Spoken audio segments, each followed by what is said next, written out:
Et salut tout le monde, aujourd'hui on se retrouve pour la petite review de mon Audi A8. Donc Audi que j'ai acheté il y a pas très longtemps, mais franchement j'en suis super content. Donc là, on va commencer par faire un petit tour extérieur de la voiture. Comme vous voyez, elle est de 2003 et franchement elle est super propre. Pour une année, une voiture qui a déjà presque 20 ans. Voilà, double sortie, c'est un 3,7 litres V8. C'est boîte automatique comme toutes les Audi A8. J'entends 19 pouces d'origine bien sûr. C'est les mêmes que celles du film Le Transporteur.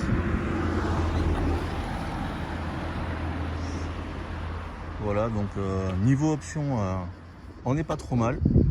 On a même pour cette année-là les lave-phares. Donc c'est vraiment assez sympa. Là, petite vitre teintée du Seigneur. Et on passe à l'intérieur. Alors comme vous voyez, le cuir a pas trop ramassé, ça va, côté conducteur. Après, côté passager, c'est encore mieux. La console centrale avec tout l'intérieur au lieu du bois qui a été mis un petit covering par l'ancien propriétaire effet carbone. Plutôt sympa, même si les finitions restent à revoir, mais c'est toujours mieux que le bois qui était à l'origine, que je trouve pas forcément top et qui fait vraiment passer la voiture pour une très vieille voiture avec le bois, alors que là le covering carbone ça passe vraiment nickel. Intérieur de porte en Alcantara, franchement magnifique, très belle finition, rien à dire. À l'arrière vraiment beaucoup de place, le siège est reculé au maximum et je peux m'y mettre tranquillement sans problème. Les assises sont vraiment très confortables pour les passagers, aussi bien pour les passagers que le conducteur d'ailleurs. Et la place du milieu est vraiment tout à fait exploitable. J'ai 3 enfants et ils s'en plaignent pas du tout. Alors on va passer au poste de conduite.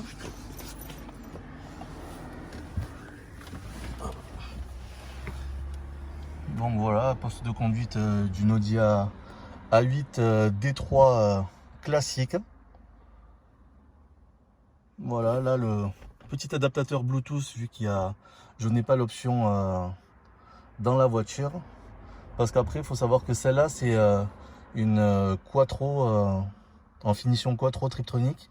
Donc c'était le plus bas de gamme, entre guillemets.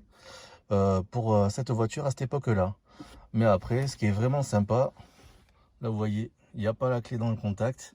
Et pourtant, je mets mon doigt ici, comme dans le transporteur. Et on démarre tranquillement. Voilà. C'est vraiment appréciable. Cette petite option main libre pour une année 2003, c'est vraiment sympa. L'écran qui sort comme dans le film Le Transporteur, encore une fois, c'est vraiment sympa. Voilà, garniture toujours en Alcantara. Le ciel de toit, nickel. Jamais eu de fumeur à l'intérieur. C'est vraiment une voiture qui est très saine. Il y a les suspensions pilotées. Donc ça, c'est assez sympa.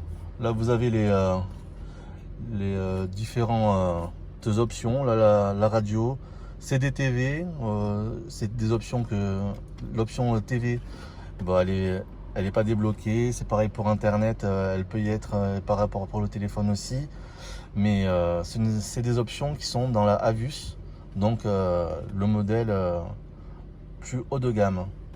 Mais après, j'ai quand même le petit bouton pour paramétrer les suspensions pneumatiques. Et ça, c'est assez sympa. Il y a même le mode lift. Et ça peut être pas mal quand il y a des gros dodanes ou autre chose, ou même pour rigoler, pour la faire monter en mode lift, c'est toujours marrant. Voilà, après info, navigation, ben c'est pareil, hein, navigation, une option qui est sur la voiture mais qui n'est pas débloquée. Après, si quelqu'un a ce modèle là et qui a une valise pour débloquer les options, je suis tout oui. Voilà, ce petit tour intérieur-extérieur de cette A8 D3 de 2003. Voilà, c'est une voiture qui a été reprogrammée Flex Fuel par l'ensemble propriétaire. Et voilà, c'est vraiment une voiture qui est sympa. La consommation, franchement, j'ai rien à dire. C'est assez raisonnable pour un V8, oui, franchement, oui. Parce que sans mettre tout le temps le pied à l'accélérateur à fond, ouais, on va dire que je suis entre 500 et 600 km avec 80 litres d'éthanol. Donc franchement, c'est raisonnable, quoi. J'ai fait la comparaison avec la BMW série 3 25D que j'avais avant. Je faisais 1000 bornes avec le plein qui me coûtait 120 balles. Et là, si je mets deux pleins d'éthanol, ça me fait 120 €. Et à raison de 500 à 600 km, ben, je roule plus avec le même budget. Et c'est pas du tout après le même moteur, c'est beaucoup plus plaisant.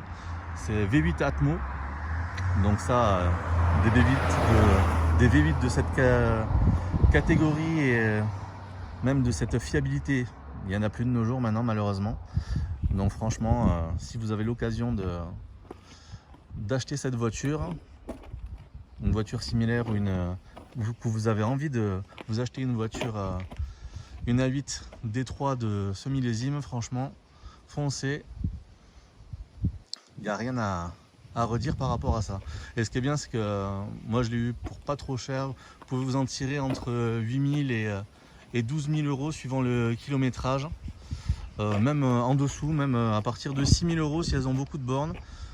Moi je dirais pas le prix que je l'ai payé, mais pour un véhicule comme ça, je l'ai payé en dessous des 10 000 € et elle n'avait que 111 000 km quand je l'ai acheté. Bon là elle a 120 000 km maintenant, mais franchement ça fait le job. Et l'entretien n'est pas trop cher non plus. Faut juste faire attention quand on l'achète aux suspensions pneumatiques. C'est l'une des pièces qui coûte le plus cher sur cette voiture à remplacer. Et mais sinon, hormis ce problème-là, mais qui apparaît plutôt vers les 200-250 000 si on a une suspension pneumatique à changer. Sinon, franchement, rien à dire, quoi. C'est vraiment une voiture plaisir, comme on dit. Voilà. Donc c'est fini pour cette review. Aujourd'hui, on va finir avec le joli plan. Comme d'habitude, ça fait toujours plaisir. Il fait beau. Il y a un peu de vent, mais j'espère que la qualité sonore sera au rendez-vous malgré tout. Et voilà, mais je vous dis à bientôt.